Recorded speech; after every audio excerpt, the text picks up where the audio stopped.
Much of this work places female subjects in the pantheon of their sex. If we are tracking the gender organization of civil society, for example, we would find that perhaps the first women's benevolent society was the Society of St. Thomas, founded in Philadelphia in the 1780s. This historical honor of the first public speaker is usually granted to Maria Stuart, who stood before a mixed audience in the name of such unusual gendered subjects at the time as those she called individuals of my sex who transact business for themselves.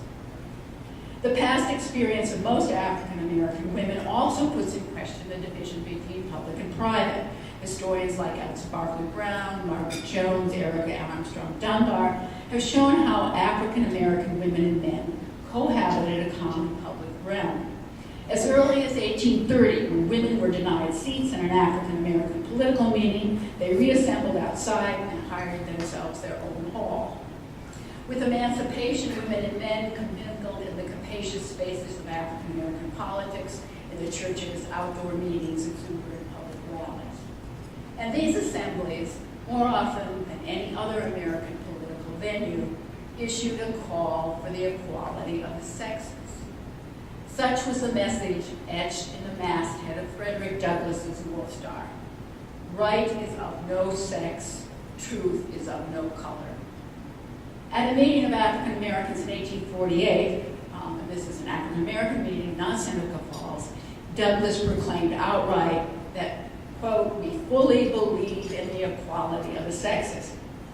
From evidence like this, Martha Jones has deduced the conclusion that in the 19th century, African Americans did not privilege race over gender when they made a demand for equality. African American history seems to cut against the grain of the history of sexual inequality that I've recounted so far in two ways. Many ways, possibly, but I'll name two of them. First, the difference between African American men and women appear to be more balanced than among whites, which might lead to the erroneous conclusion that African Americans somehow have eluded sexual inequality. Obviously, especially for those who labored through most of our history as slaves or domestic servants, race combined with gender to relegate African American women to the bottom of the social structure. Secondly, the pursuit of equality could put race and gender in direct conflict.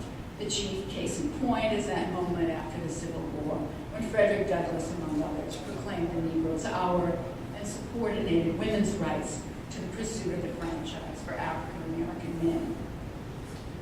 Rather than pity race against gender in the historiography of inequality, incidents like this prompt me to conclude simply that separating the two has been a political as well as a scholarly mistake.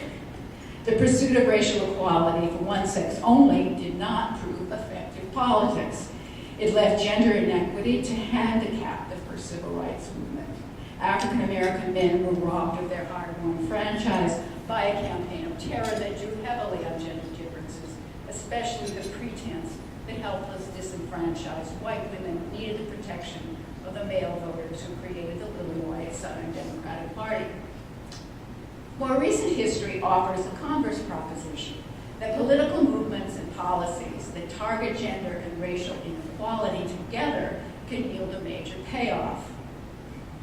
For example, the addition of the category of sex to the Civil Rights Act of 1964 rebounded to the benefit of black men, women, and children, all those who saw their household's income grow as a consequence of prohibiting discrimination against working mothers, wives, and female heads of household.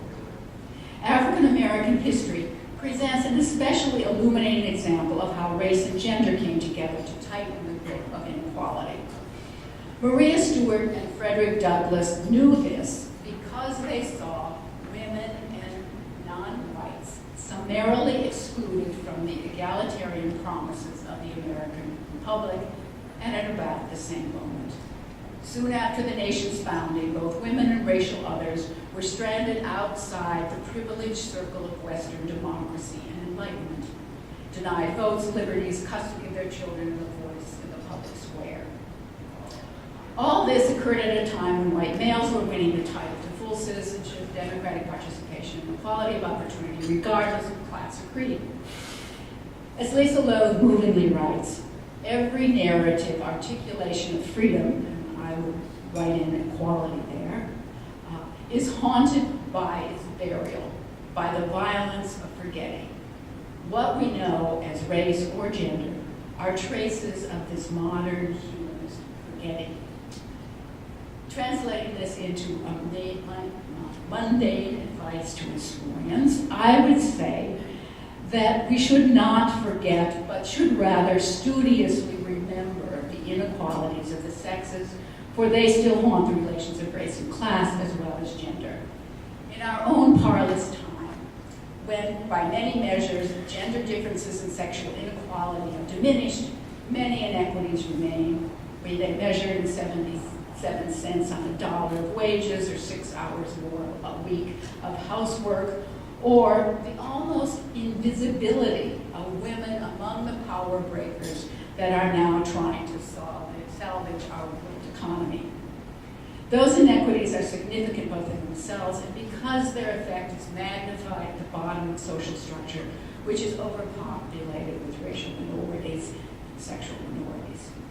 The increasingly wide gulf between rich and poor both registers and reflects gender differences and may grow in the current economic crisis as families depend on women's lower wages and rarer benefits.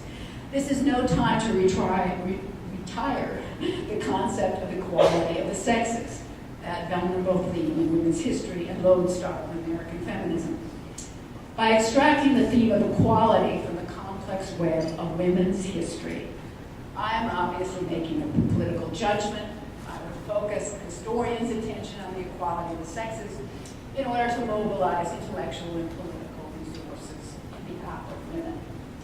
The promise that all men are created equal has driven most of the progressive advances in our history, from Seneca Falls to the campaign for gay marriage to the mobilization of the electorate in behalf of an African-American candidate for president last November. Feminists should be particularly proud to carry that banner forward because the equality of the sexes affects all those of whom born. But I have strayed far from my proper professional role of reviewing the historiography of women's history.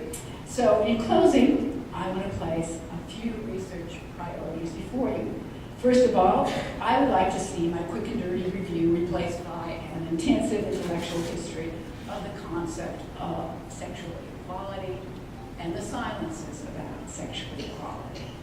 Second on my agenda is renewal of the attention to those matters of reproduction and family relations which at critical moments of women's history have derailed families of benefit.